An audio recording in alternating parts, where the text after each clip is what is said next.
ప్రియమైన సహోదరి సహోదరులకు ప్రభు పేట వందనాలు. మీరందరూ బాగున్నారా? మీ అందరి గురించి ప్రార్థన చేస్తూ వస్తున్నాము.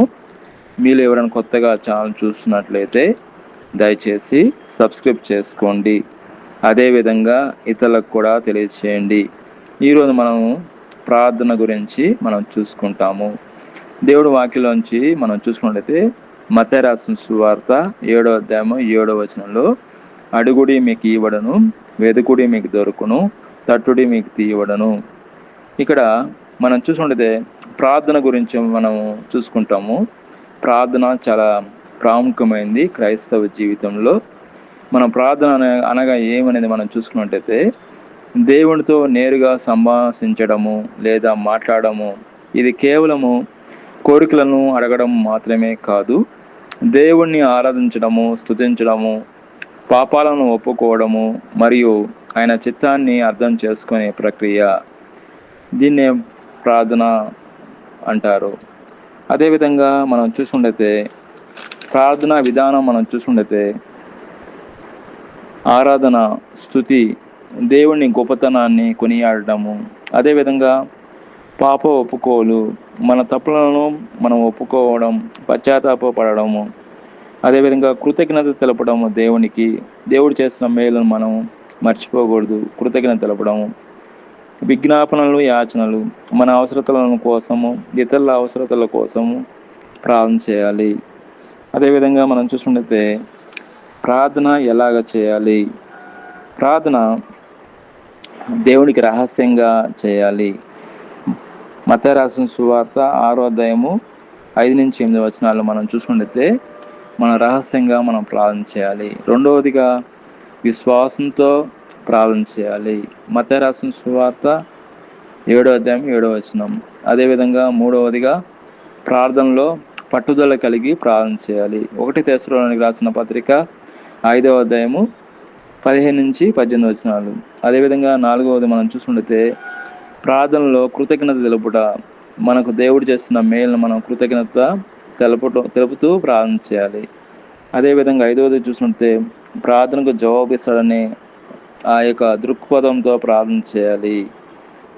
అదేవిధంగా మనం ఆరవదిగా చూసుకుంటే ప్రార్థనలో ఆటంకాలు అవి ప్రార్థనలో ఆటంకాలు అనగా, నేను నా హృదయంలో పాపం లక్ష్యము చేసినట్లా ప్రభు ఆలకింపడు ప్రార్థన. కాబట్టి మన ప్రార్థన అనేది పవిత్రంగా ఉండాలి. అదేవిధంగా ఏడవదిగా చూసుకుంటే ప్రార్థనలో దేవుని వాక్యం ఉండాలండి. ఇది చాలా ప్రాముఖ్యమైనది. దేవుని వాక్యం అనేది మనం చేసే ప్రార్థనలో మనం ఎత్తిపెట్టి వాక్యాన్ని బట్టి మనం ప్రార్థన చేయాలి. మనం అదేవిధంగా మనం చూసుకుంటే ప్రార్థన యొక్క ప్రాముఖ్యత గురించి మనం చూసుకుంటే ప్రార్థన యొక్క ప్రాముఖ్యత చాలా ఇంపార్టెంట్ అండి. సమస్యలకు పరిష్కారము. ప్రార్థన కీడు రాకుండా కాపాడుతుంది, మరియు సమస్యల నుండి విడుదల కలిగిస్తుంది. శక్తి మరియు జ్ఞానము. దేవుని ప్రేమతో నింపబడి సత్యమైన మార్గంలో నడిచే జ్ఞానము లభిస్తుంది. మనోవేదనలో ఉన్నప్పుడు ప్రార్థన మనశ్శాంతిని ఇస్తుంది. కాబట్టి ప్రార్థన యొక్క ప్రాముఖ్యత గురించి మనం చూసుకున్నాము. ప్రార్థన వల్ల కలిగే ముఖ్యమైన ప్రయోజనాలు మనం చూసుకుంటాము. మానసిక ప్రశాంతత, ఓదార్పు. ప్రార్థన వల్ల ఒత్తిడి లేకుండా సంతోషంగా, సమాధానంగా ప్రార్థన వలన మనకు కలుగుతుంది. అదేవిధంగా మనం చూసుకుంటే దేవుడితో సంబంధించడం ద్వారా ఆత్మీయంగా ఎదగడము, దేవుని చిత్తాన్ని మనం తెలుసుకోగలుగుతాము. అదేవిధంగా మనం చూసుకుంటే కష్టాలను అధిగమించే శక్తి జీవితంలో మనకు దేవుడు అనుగ్రహిస్తాడండి. జ్ఞానము. సరైన మార్గంలో జీవించడానికి ఎలాగనేది మనం ప్రార్థన ద్వారా మనం దేవుడి దగ్గర మనం పొందుకోగలుగుతాము. పాప క్షమాపణ. ఇది మనం చూసినట్టయితే మనలోని తప్పులు ఒప్పుకొని దేవుడు క్షమాపణ పొంది పవిత్రమైన జీవితం గడపడానికి సహాయపడుతుంది. కృతజ్ఞత, వినయము. దేవుని ఇచ్చిన వాటిని మనం కృతజ్ఞత తెలపడము. కాబట్టి ప్రార్థన వల్ల కలిగే ప్రయోజనాలు మనం చూస్తున్నాము. ఎంతో ప్రాముఖ్యమైనదండి ప్రార్థన అనేది క్రైస్తవ జీవితంలో. మనం ప్రార్థనా జీవితం కలిగి జీవించాలని దేవుడి నామం కోరుతున్నాను. దేవుడి వాక్యం దీవించిన గాక. ప్రార్థన. ప్రియమైన మా పరలోక తండ్రి, యేసుక్రీస్తు ప్రభు పరిశుద్ధ నామమును బట్టి మీ సన్నిధికి వస్తున్నాం తండ్రి. ఎక్కడైతే ఇద్దరు ముగ్గురు మీ నామంలో కూడి ప్రార్థన చేస్తారు అక్కడ మీరు ఉంటానా దేవా. మీ వాక్యం ద్వారా మాతో మాట్లాడిన విధానం బట్టి మాకు స్తోత్రం. వాక్యానుసారంగా ప్రార్థన జీవితం కలిగి జీవించే కృపను దయచేయమని ప్రభువైన యేసుక్రీస్తు నామములో ప్రార్థన చేస్తున్నాం తండ్రి. ఆమేన్. ప్రియమైన సహోదరి సహోదరులకు ప్రభు పేరట వందనాలు. మీరందరూ బాగున్నారా? మీ అందరి గురించి ప్రార్థన చేస్తూ వస్తున్నాము. మీరు ఎవరైనా కొత్తగా ఛానల్ చూస్తున్నట్లయితే దయచేసి సబ్స్క్రైబ్ చేసుకోండి. అదేవిధంగా ఇతరులకు కూడా తెలియచేయండి. ఈరోజు మనము ప్రార్థన గురించి మనం చూసుకుంటాము. దేవుడి వాక్యంలోంచి మనం చూసుకున్నట్లయితే మత్తయి రాసిన సువార్త 7వ అధ్యాయము 7వ వచనంలో, అడుగుడి మీకు ఇవ్వడను, వెదుకుడి మీకు దొరుకును, తట్టుడి మీకు తీయబడను. ఇక్కడ మనం చూసుకుంటే ప్రార్థన గురించి మనం చూసుకుంటాము. ప్రార్థన చాలా ప్రాముఖ్యమైనది క్రైస్తవ జీవితంలో.